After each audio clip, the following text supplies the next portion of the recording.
everyone, welcome to Inside Dakar and to day 10 of the Dakar Rally. Today the second week of the rally started, and unfortunately the big news out there today was that Mattias Ekström and Emil Bergqvist came to a halt early on in the stage and had to wait for the team's race truck to help them fix the car. More about this later on, but of course they are now out of contention for a top spot in the rally. Nevertheless, the Dakar dream lives on with Carlos Sainz and Lucas Cruz. We will shortly be joining Stefan in the bivouac, but first a look at the route for today.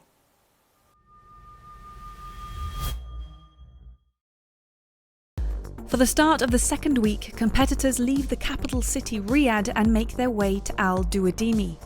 This will be the longest day in terms of total distance covered, and the stage itself consists of constant changes in direction through canyons as well as a tough dune section.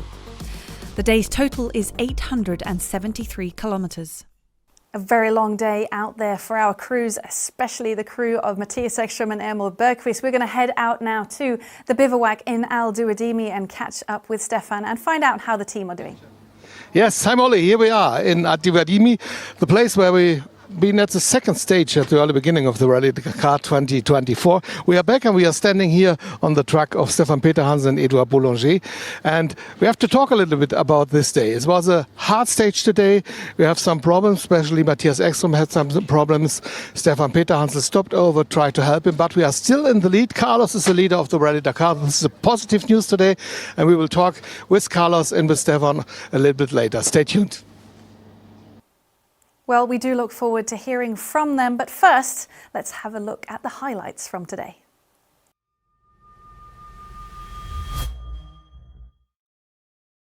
The second week of the 2024 Dakar Rally started with another demanding stage and no good news for Team Audi Sport. Mattias Ekström and Emil Bergqvist came to a halt just 47 kilometres into today's stage with a technical issue at the left rear suspension of their Audi RSQ e-tron. Stefan Peter Hansel and Edouard Boulanger stopped and tried to help their teammates, but eventually the two Swedes had to wait for the arrival of the team's race truck to repair the damage, losing almost 4 hours.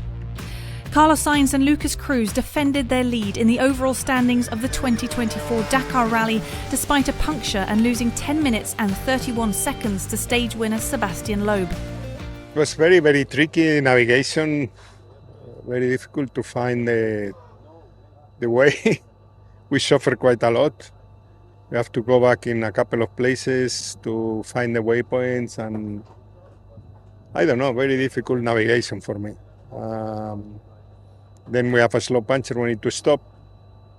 But Seb really make really good job, because opening the road and that speed and with the navigation so difficult. Stefan Peter Hansel and Edouard Boulanger lost 40 minutes today when they tried to help their teammates. They thus finished the stage outside the top 20.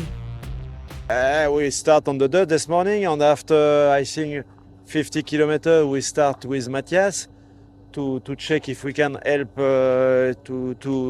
to give him some helps, but it was at the end to give the part that he needed. It was too long. It was probably 2 hours to take from our car to give him. So we just give him some tools, some rackets, and we leave after 20-25 minutes because it was not possible to do something. Carlos Sainz and Lucas Cruz missed another stage podium today in P4 by less than a minute despite their puncture. Stefan Peter Hansel and Edouard Boulanger sacrificed their own result when they tried to help their teammates. And a huge disappointment for Mattias Ekström and Emil Bergqvist, who lost their second place in the overall standings. The hopes of Team Audi Sport now rest solely on Carlos Sainz and Lucas Cruz, who are leading Sebastian Loeb by 19 minutes with 5 stages to go. So a tough day out there for Team Audi Sport. Now we're going to head back out to the Al Duwadimi bivouac where Stefan is joined by Carlos Sainz. Carlos, this was one of the most difficult stages during the rally, and very hard, and you lost some minutes, but you are still 19 minutes in front. That's a positive thing, I think. Yes, but very tricky navigation. To be honest, it was so difficult to find the way, to find all the waypoints. We have to turn a couple of times, and it was also very, very stony in areas. So if you push on the stones, you can gain a lot of time. I have a slow puncher. I just saw in the middle of the thread in the top of the tire something which is kind of a lottery, and not very lucky today. But let us take a look forward. What does it mean for you for the next days? You are 19 minutes in front. I think tomorrow's might be a little bit difficult because Loeb is in front. He has to open the stage. But on third position, right in front of you is Nazar Al-Attiyah, the teammate. Yeah. But today opening, he put 7 minutes in to the second place. So seems that he is understanding really him and his co-driver the first of all the road book, and secondly he's taking a lot of risk. We will see tomorrow. We try again and try to gain some time if possible. What might become the next big and heavy stage for you? I don't know. I need to speak with Lucas, also listening to the briefing and see what is tomorrow. At the moment, I just think tomorrow, and the rest we wait. So sleep well, and we will see what you can catch up tomorrow. Thanks, Carlos. Back to you, Molly. Thank you very much, Stefan, and also to Carlos. He seems pretty calm to me. There is still a long way to go, and he has to keep Sebastian Loeb at bay. Now, something that is usually kept very much behind closed doors is the strategy within a team. But we did see in the previous week, before that big 48-hour chrono stage, exactly how important it is with the right strategy. So we're going to learn more about that now.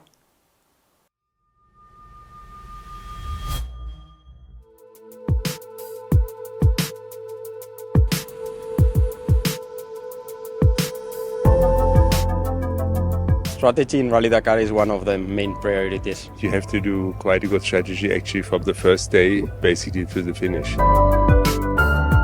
From some stages it's more important not to be in front, especially for dunes or very rocky stages, because the first ones they open the road, they clean it, so the guys that are from P10, 12 or 15, they don't have so much rocks, so it's less punctures. Obviously the gaps you've got to the front and to the rear, which is very important, and then if you are good in this terrain or not. They can get all the hints from us, for example the time, how much you have to lose before you go into the finish control and all of this, and you must know the drivers a little bit, where they have their strengths and their weaknesses, and then you must attack.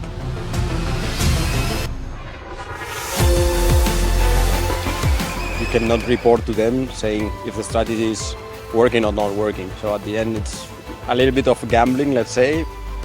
The strategy in other circuits, you are closer to the competitors, so you can have a closer look what they are doing. So you can react quickly and change your strategy accordingly also. You have to look many days in advance, but it varies a lot. You have every day, you must think if this is correct what you did the day before, and when it's correct, you follow your strategy.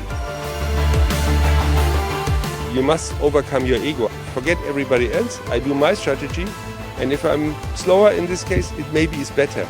But you don't need to say, I always want to win every stage. The best example is Stefan Peter Hansel, who won a Dakar without winning a stage. It was a very good strategy. I think we show that strategy is quite important in Dakar. Without this, you cannot win the Dakar.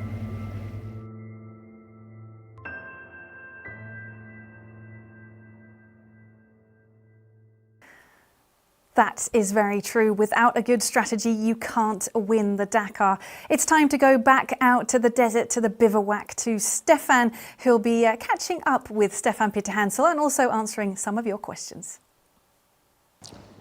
Yes, Molly, here we are back again together with Stefan Peter Hansel. Stefan, how difficult was your day?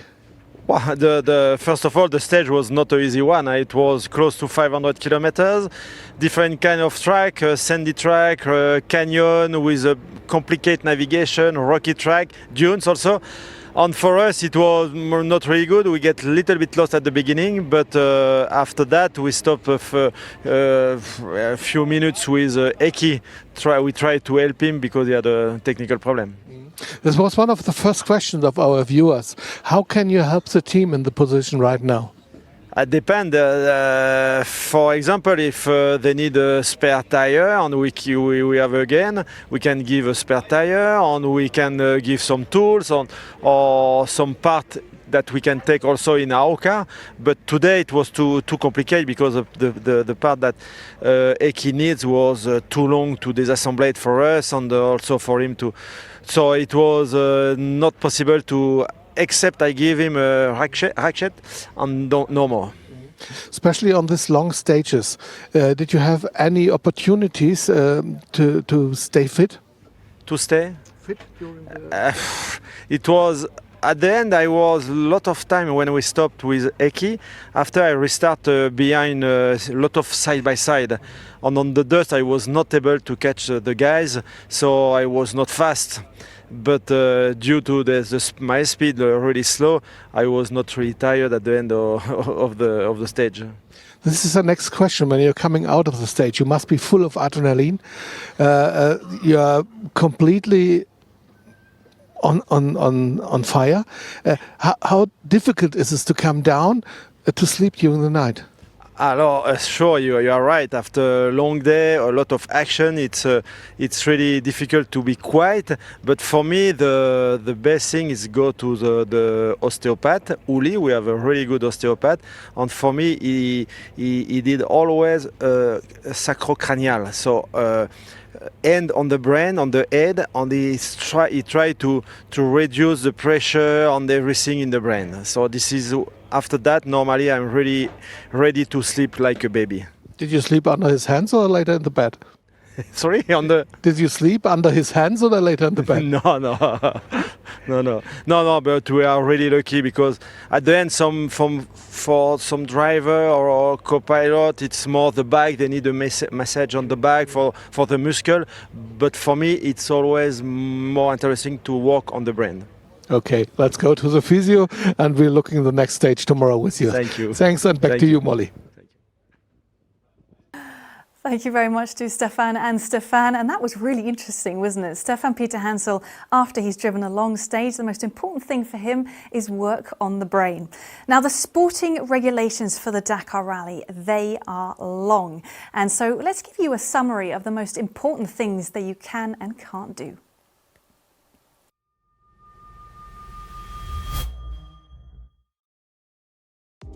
So, you're a driver and eagerly awaiting to start your first Dakar Rally. What can you do and what can't you do at the Dakar Rally? Why not enjoy a holiday in Saudi Arabia and drive around a bit to look for the stages? This is not a good idea. You are not allowed to visit the route at all. Okay, then you have plenty of time at home to collect maps of the region. Finally, you are perfectly prepared with a nice big map with a lot of notes. Still, not a good idea. No maps are allowed. If you hit problems while out on one of the special stages, you are relaxed in knowing that your entire service crew can come and help you. That is not the case. Only participants can work on the race vehicles while on a special stage. But in this case, if your team has a fast assistance vehicle in the form of a race truck entered in the trucks category, then they can come and help you. Next up, let's look at mobile phones. There are very strict rules about these devices. Participants' phones must be registered during the administrative checks before the rally begins. During special stages, phones must be switched off in the vehicles. They may only be used outside of the vehicle to report a problem while out on the special stage. Special rules apply for all of the FIA priority drivers, as well as the top 10 finishes from the previous day. All of their mobile phones and watches need to be placed inside of a pouch provided and sealed by the organisers before the start of the day's stage. The co-drivers are allowed to use mobile phones during the liaison section after the special stage has been completed. The FIA has an official list of watches that are allowed for co-drivers. Any communication devices that are not permitted by the regulations are forbidden. Transmission from devices is not allowed in any form while driving through the special stage. All of this is to keep the adventure of the Dakar Rally as pure as possible.